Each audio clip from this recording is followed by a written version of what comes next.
देखते हैं commission paid to partners. Commission paid to partners दो तरह से दिया हो सकता है, as a percentage of net profits before commission और as a percentage of net profits after commission. अब देखते हैं P&L अकाउंट, इनकम में से एक्सपेंसेस माइनस करते हैं तो आपका प्रॉफिट आता है। ये प्रॉफिट जो नेट प्रॉफिट है यही है आपका नेट प्रॉफिट बिफोर कमीशन, क्योंकि कमीशन तो अभी कोई घटाया नहीं हमने, ठीक है। और हमें हमेशा क्वेश्चन में नेट प्रॉफिट बिफोर कमीशन ही, क्योंकि कमीशन तो हमने लेस ही नहीं किया, तो हमेशा क्या अवेलेबल होगा नेट प्रॉफिट बिफोर कमीशन।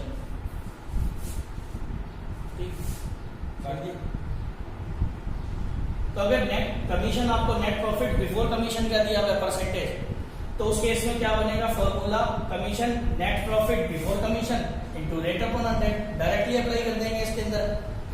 अगर आपको नेट प्रॉफिट आफ्टर कमीशन दिया हुआ है तो आपको अवेलेबल तो नेट प्रॉफिट बिफोर कमीशन ही है, आफ्टर कमीशन तो है ही नहीं। आफ्टर कमीशन तो तब आएगा ना जब आप प्रॉफिट्स घटाएंगे, तभी आएगा। तो क्या करेंगे, रेट अपॉन 100 प्लस रेट करेंगे, net profit before commission into rate upon 100 plus rate. ऐसा क्यों करेंगे, ये देखो, net profit before commission minus commission, तो ये क्या आएगा आपका नेट प्रॉफिट आफ्टर कमीशन। गलत, ठीक तो है। इसको क्यों बता रहे हो सर, ऐसा बोलना? अरे वो समझाने के लिए 100 प्लस वो क्यों लिया है। अच्छा, मैं सोचा वो अलग बता रहे हो आप, दूसरा टॉपिक जोड़ देंगे इसमें तो। चलो आप कोई नहीं, हाँ यहीं से बोलो। आफ्टर कमीशन ये बता दिया क्या है, नेट आफ्टर कमीशन। अगर आपका प्रॉफिट बेस्ड है आपका नेट प्रॉफिट आफ्टर कमीशन, इसको वापस लेके करेंगे, ठीक है। अगर आप नेट प्रॉफिट आपका सपोज है 100 और रेट 10% है, तो इसका 10% कमीशन कितना होगा 10, तो ये कितना होगा आपका 110। क्यों, इसमें से ये माइनस कर दी तो ये आया। तो अगर रिवर्स जाए यहाँ पे जाए तो क्या होगा 100 प्लस 10 110। तो हमारे पास अवेलेबल क्या है क्वेश्चन में, नेट प्रॉफिट बिफोर कमीशन। तो नेट प्रॉफिट बिफोर कमीशन अभी ये कितना है 110% पे, 110% पे। अगर मुझे 10% चाहिए तो इसको मैं 110 से डिवाइड कर दूंगा तो 1% पे आ जाएगा, इंटू 10 तो 10% पे आ जाएगा। इसलिए कमीशन जब आपको दिया हो प्रॉफिट आफ्टर कमीशन, तो उस केस में नेट प्रॉफिट बिफोर कमीशन, इसमें रेट अपॉन 100 प्लस रेट इसलिए किया जाता है। ये इसका लॉजिक है। आपका काम फॉर्मूले से चल जाएगा, लेकिन मैंने आपको इसका लॉजिक बताया कि क्यों ऐसा होता है। अब इसको एक एग्जांपल से समझते हैं। एक्स और वाई दो पार्टनर है, commission payable to X 10% of net profit before commission, Y को कमीशन मिलेगा 10% of net profit after commission. कई बार ये आफ्टर कमीशन ऐसे भी लिखा होता है, net profit after all commission, एक ही बात है। नेट प्रॉफिट गिवन है आपको 55,000, ईयर एंड हो रहा है आपका 31 मार्च 2017 को। तो कमीशन की कैलकुलेशन देखते हैं। तो एक्स का कमीशन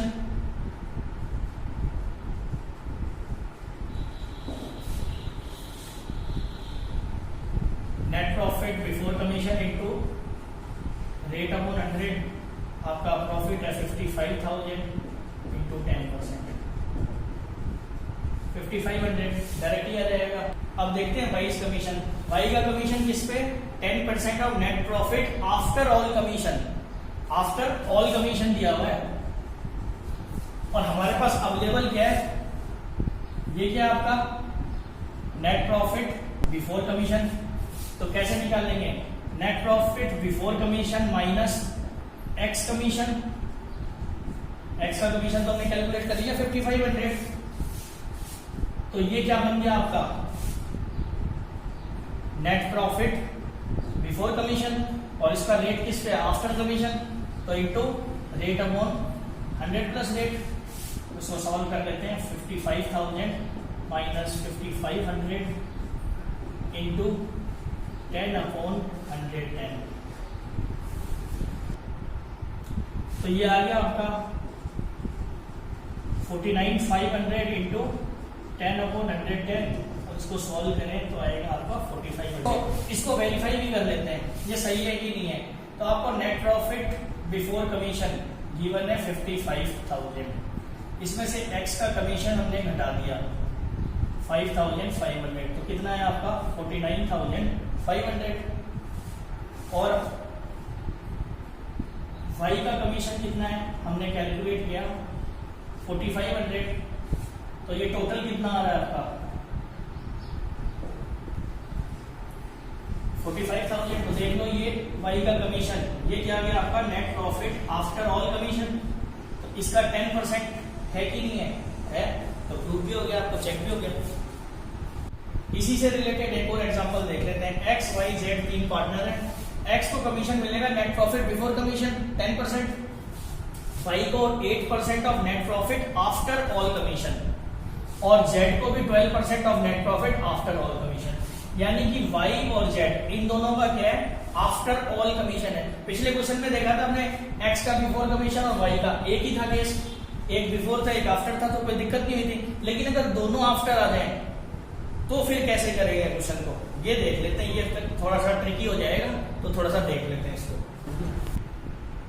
तो पहले निकाल लेते हैं x का कमीशन। x का कमीशन तो आसानी से आ जाएगा, net profit before commission into rate upon 100, 1 lakh into 10%, 10,000।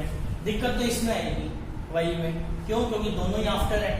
ठीक है, तो देखते हैं इसको कैसे कैलकुलेट करेंगे।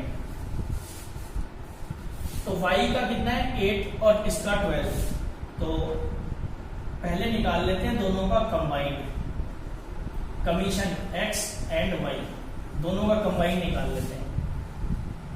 तो net profit before commission minus x commission into rate upon 100 plus rate, तो ये हो गया आपका 1 लाख माइनस x का कमीशन निकाला था हमने 10,000 इनटू रेट, दोनों का कंबाइंड रेट ले लेते हैं 8 प्लस 12 20, तो 100 प्लस 20, तो ये हो गया आपका 90,000 इंटू 20 अपॉन 120, और इसको सॉल्व करेंगे तो आ गया 15,000। अब इस 15,000 को y और z में डिस्ट्रीब्यूट कर देंगे इनके कमीशन के रेशो में। तो इनका कमीशन का रेशो क्या 8% 12%, छोटा करके देख लो कितना हो गया 2:3।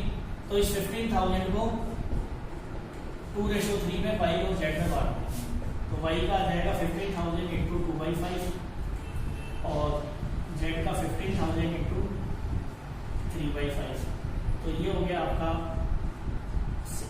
y का 6,000 और z का।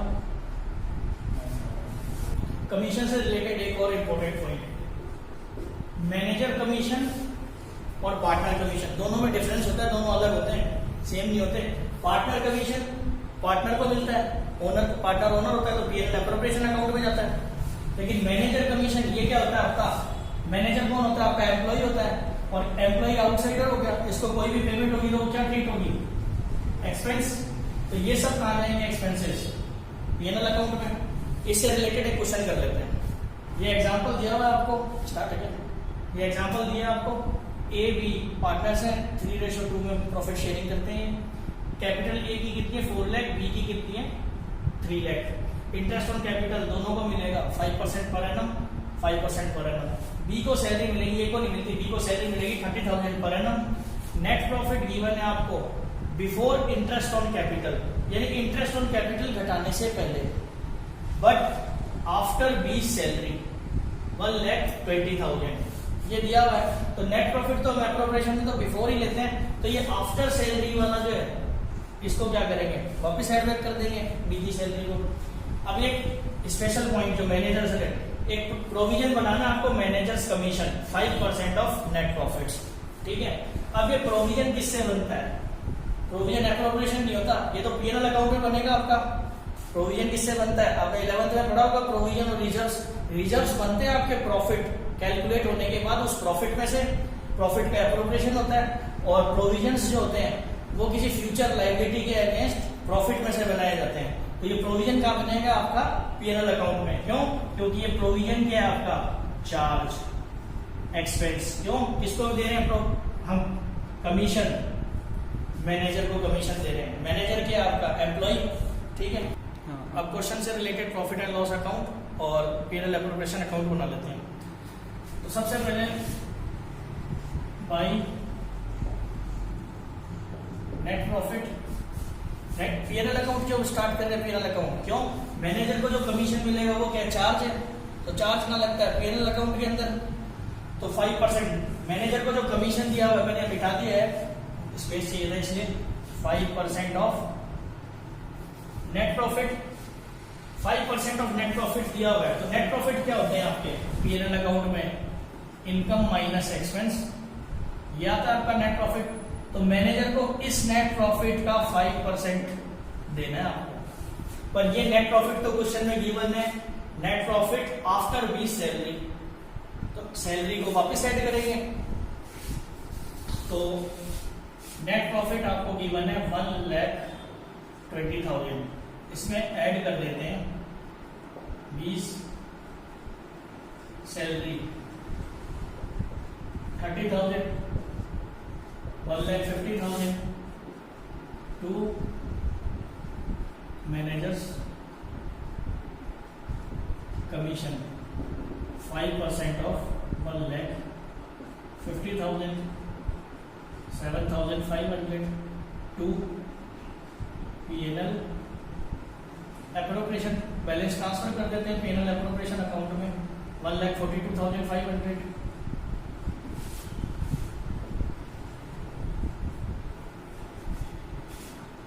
अब आ जाते हैं पीएनएल एप्रोप्रिएशन अकाउंट में। बाई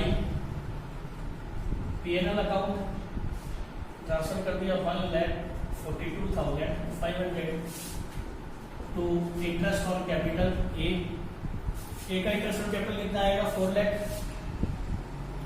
इंटू 5%, बी का 3 लाख इंटू 5%, यह आ गया आपका 20,000, यह आ गया आपका 14,000। और क्या था बी की सैलरी, तो 20 सैलरी 30,000,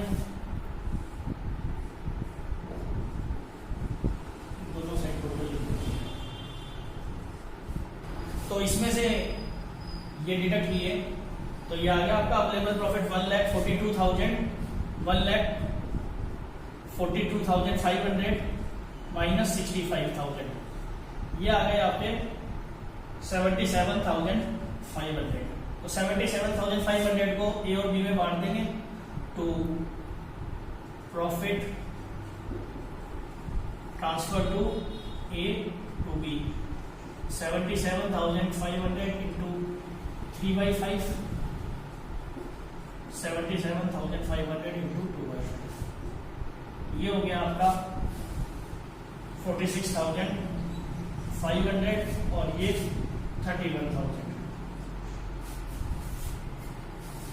टोटल आ गया बराबर, ठीक है।